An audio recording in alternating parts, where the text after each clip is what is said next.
Pokemon has just dropped a bunch of information regarding the 2025 Championship Series, and today we're going to be taking a look at all of the changes and comparing them to the 2024 season. So, as you guys can see here, we have a big announcement basically coming out here. It's got quite a bit of information, quite a lot of changes, and we'll kind of just go through them all bit by bit. So, the first major thing here, as you guys can see, is the World Championship Qualifiers update. Now, I'm not going to read the whole thing. If you guys want to read it, I will link it down below so you can, go for yourself. But this season, they have capped the invitations. So before, if we go over to, I believe this one here, we will see that, if you, that's TCG. Let's look at VGC because, that's what we play here. So for example, I'm in Australia. I play in the Oceania region. For me to go to Worlds this year, I need 300 CP, right? For the US players, they needed 500. For the Europeans, they needed 400 and, so on and so forth, right? For the 2025 season, it's different. They are just straight capping the amount of players. So as you guys can see here, if you're in the US and Canada, there is going to be 75 Masters in Europe, 75. Latin America gets 50. And in Oceania, where I'm from, there is only 20, which is actually kind of crazy. So that basically means, at least for me, the top 20 players in Australia will get a, we'll be able to go to Worlds, right? And obviously, 75 for US and Europe and 50 for Latin America. Now, the one thing I will add, I believe I read a little further down that people who win events will not be counted towards these players. So for example, in Oceania, assuming we get 3 regionals again, I would assume that means 23 players from my region will be going to Worlds, right? Potentially more if someone goes and wins, like say an international event overseas, potentially less if people come into our region and win our regionals, right? So roughly 20 players from Australia, could be more, could be less. International championships as well, we'll get, I believe, the top 4 players, but again, we'll go through that later on in the event, right? That we see here, the 2025 championships, league and global challenges. So the league challenges and cups are essentially the premier challenges and mid-season showdowns. Big change here because last season we actually had 6. So you could have BFL, for anyone who doesn't know, is your best finish limit. So for example, say I played 30 premier challenges last season, right? Say I had 2 wins, 2 second places, and 4 fourth places, right? I would only get the 2 first, 2 seconds, and then 2 of the top 4s because that was my 6 best placements.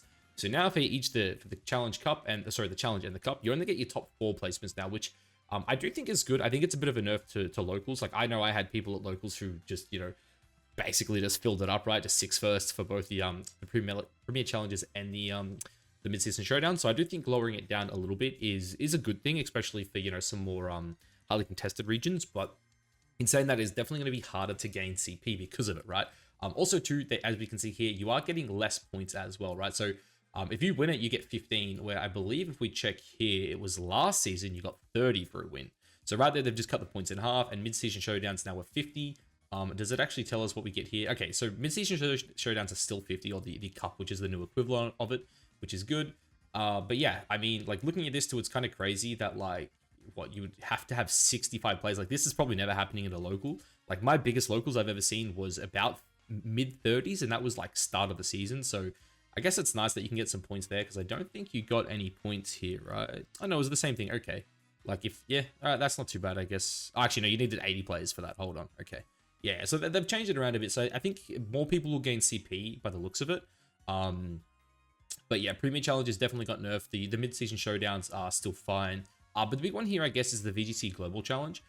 This has changed up a bit, I believe. So if we have a look at last season's, right? So what are they saying the kicker is on this one? If you have 2,000 players, so before it was you needed 2,000 players to get 5 points for top 1,000. Where now if you get top 1,000, you actually get 20, which is really good. And first place also, I believe, gets 10 more. So this season, if you win a global challenge, you get 170. Whereas before, I believe for a win, yeah, it was 160. And second was 130. It actually went down pretty quick. Where now they're kind of rewarding, players for like doing really good. Like now, top 32 gets 120. Whereas in the past, top 32 only got 80. So, oh, sorry, 50. Only got 50. So yeah, that's like really good. So I think it definitely rewards players doing better in the VGC Global Challenge. Which is definitely something to keep an eye on, because like, I'm not gonna lie, I haven't played a global challenge. I played the last 2 seasons and I just didn't play either global challenge. So definitely something I'm gonna have to consider more, because 20 points is a lot more than 5. Especially true when regions are capped now. It's gonna be really contested. And honestly, you're gonna have to play to get the points. They're gonna be super, super important. As you can see here as well, there is slight changes, I believe, to the point structure for the regionals and the internationals. So again, the best finish limit is 6, so you can only take your 6 best events. In the past, I don't know if we actually had a best finish limit on Did we have a best finish limit on regionals? Okay, it was still 6. Okay, it was still 6. So that's fine. I actually didn't even know that, but granted, people who can get out to 6 regionals, that's pretty impressive, not gonna lie. So yeah, obviously it's still best finish of 6, but as you can see here, first place only gets 200 points. 200, where now it gets 350. That's with no kicker. International win as well is 750, which is massive, because I think before was 500, right? Yeah.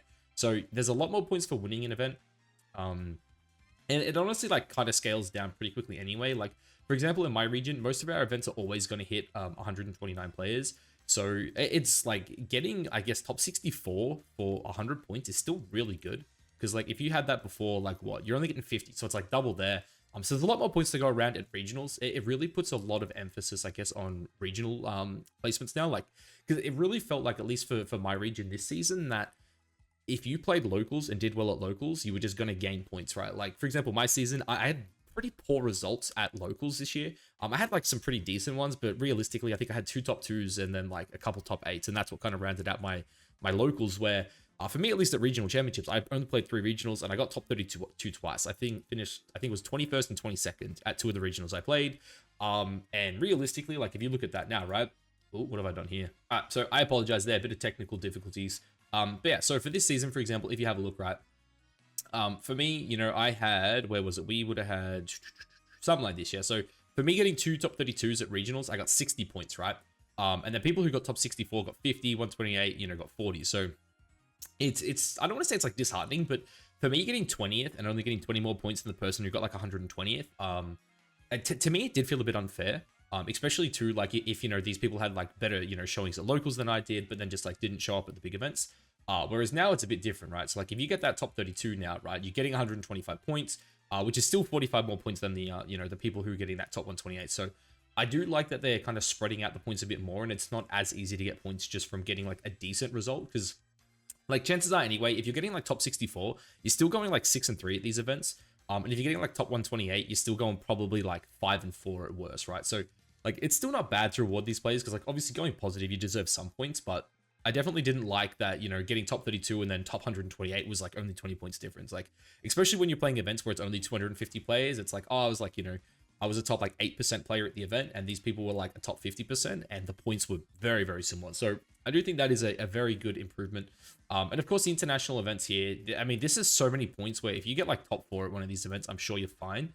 But in saying that, it's also going to be kind of crazy, right? Because this is a lot of points, even for like top 8 getting 600, top 16 getting 400, a lot of points. So that's definitely going to, you know, be pretty massive. They also here do go over the, you know, the changes to the VGC event names. If you want, you can look at it, but yeah, essentially the mid-season showdowns, which were the big ones, are now the League Cup, and the Premier Challenges, which was the smaller one, is now the League Challenge. So Challenge are the littler events, and then yeah, mid-season showdown is the League Cup, which is the bigger ones. Booster pack and cash prizing. Personally, I don't know if we really even need to look at this. I mean, if you're interested, it's there. I don't think it really matters that much, at least not for me.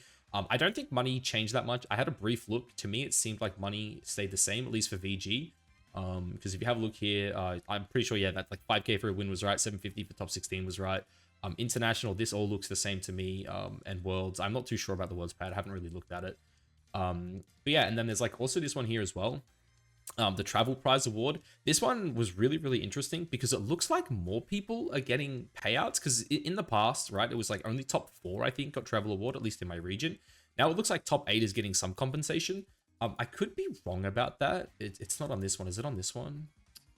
Nah, it doesn't look like it's on this one either. Damn. Oh, actually, no. Money. I mean, there's the money if you're interested. Yeah, I mean, that looks the same, right? Is there TAs? Yeah, okay, so yeah, here's the TAs, right? So, does it say how many? I'm pretty sure it was capped at 4. I could be wrong. Yeah, so it just says who qualify for the stipend. I'm pretty sure it was 4. I might be wrong on that. But it looks like they're handing out a little bit more money, which is nice. Oh, actually, no, it's the exact same, isn't it? Yeah, 3.5 and then 2. Yeah, 3.5, 2, and then 5 and 2.5. Yeah, 5 and 2. Yeah, okay, so that hasn't changed. So I could be wrong about this. 5th through 8 getting the extra grand might be incorrect, but it's still nice to see regardless. Like, you know, getting top 8 in a travel award race is like going to be nice as well. Because obviously $1,000 doesn't matter where you're going, whether it's, you know, international or obviously just like in your country, but it is pretty important, right? Like that extra $1,000 can, you know, it can go a long way, right? That could be a flight somewhere, it could be a hotel, spending money, whatever it is, right? So pretty important. But here is one of the biggest things, and I'm so damn happy to see this.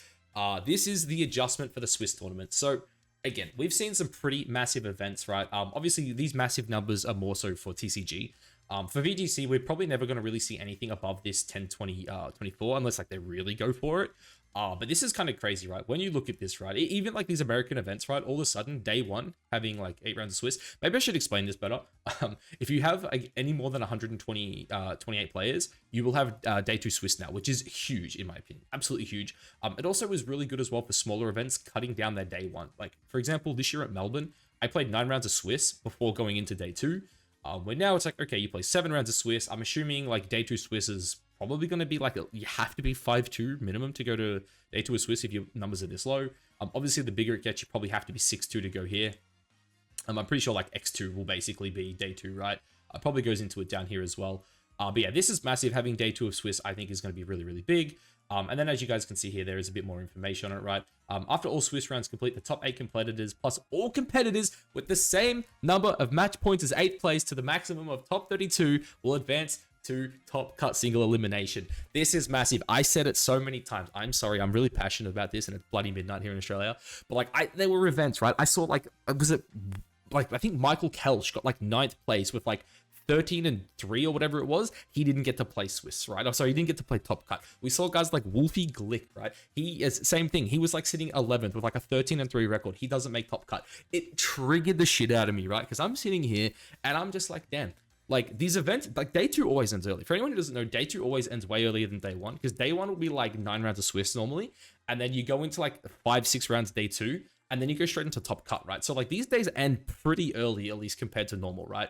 So this is massive. Like, this is so big because it's just the amount of like top players who miss out because they got bad resistance, and it's like not their fault. Like, you go 13-3 in an event, and you should get to keep playing. Like, I'm sorry, like, it is ridiculous to me that they had top 8 before. So this is huge. Basically, like, to me, this is the biggest announcement of all of it, right? Like, we get a proper top cut. Like, thank God, man. This is like the biggest change. I'm so happy about it. But yeah, it says like, overall, this change to the Swiss will promote more streamlined tournament days to improve both the flow of the event and the potential daily fatigue. Yeah, massive. Again, I think day 2 Swiss is huge. I pray to God I never have to play in an event where I'm playing like this. But yeah, like 11 rounds of Swiss seems kind of crazy. But yeah, I think like 7 day 1 and then 2 day 2 is great. At least for Australia, we may see a world where I actually have to play in this bracket here. But again, I've played 9 rounds of Swiss on day 1 before. It's not the end of the world. So that is pretty big, right? And then we see some at-home competitions. More online tournaments are coming in the 2025 season, giving the players more opportunities to earn points towards their invite to the World Championship. This is huge, right? I think being able to play at home is massive, especially for regions or, say for example, right? I know I keep using Australia just because that's where I live. But normally we get 3 regionals, right? It's normally Perth, Melbourne, and then like it's normally and Brisbane. Occasionally we get a Sydney one, but normally it's those 3. Say you're from, what's a great one? Let's just say Tasmania, right? I got a friend who plays out of Tasmania. For him, he has to travel to every single regional. He doesn't get a home regional. So I think for people who have to travel to play, this is always going to be a huge thing, right? I really like that. And then we basically get the final thing here, which is like the regional championships and special events. We have some dates, some events announced here. So this is basically up to the end of 2024. So yeah, guys, if you're in any of these regions, congratulations. I'm really pissed because normally I have a event that slots in right here, the end of November. In these like 2 here, the Brisbane regional normally takes place, and it's not there. I'm assuming this is not finished yet. I'm sure that there will be more that get thrown in here. But I just pray to God I get a regional this year. I would hate to have to wait like another 7-8 months just to play a regional event. And then of course, finally, we got the international dates here. EU has been pulled forward to the February slot, which is really, really sad because again, me as an Australian player, it does not look like we're getting OCIC back. Normally, this is where OCIC slots in right in the middle of February. And then of course, Europe normally slots in around April. And yeah, because they've removed us, they just basically said EUIC gets slapped in between LAIC and NAIC. So yeah, that one, that really sucks for me and my fellow Australian players, guys. But yeah, look, this is really good. This is a massive improvement if you ask me. Just going back over it quickly, we'll just like briefly touch on everything once again, just give my final thoughts. I think capping is really good.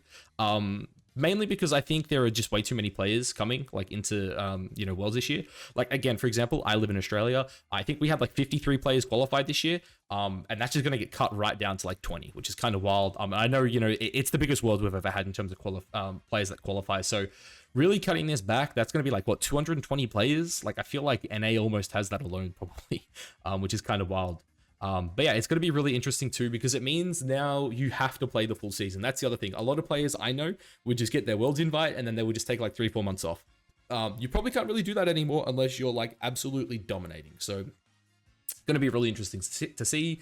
I do think nerfing these from 6 to 4 is also going to be really, really big. Main reason is some regions just don't have as many locals, right? I'm very fortunate I live in a region with a lot of locals. Because of that, I get to farm them in terms of just like the sheer quantity. Not everyone has that though. So I do think cutting that back is definitely massive. This is fine. More points for regionals is good. I will never complain about this. I think doing better at the regionals should be where majority of the points come from. So for me, this is huge. Again, I had 2 of these this season where I had 2 top 32s. So earning that bit of extra points, I do think is very, very important. Renaming is whatever. I don't care too much about the cash prize personally. VGC, yeah, that's kind of whatever. Going down, was that the main thing? Again, if this is an extra 4K per region, that's always a good thing. This here, the biggest thing though, the Swish changes, in my opinion, massive. I'm a huge fan of this. And again, home competitions and whatever, that is great. But yeah, anyway, that's gonna be it for this one, guys. Probably rambled on a little bit too long as it was. But yeah, ooh, microphone's running away. But yeah, let me know, I guess, what you think of the changes to the events. I think this is incredibly positive.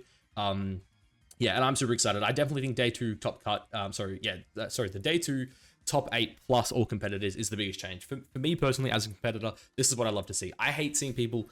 I know I said it before and I'm rambling, but going 13-3 and not making it to top cut is the worst thing ever. Yeah. Anyway, guys, that's it. Catch us in the next one.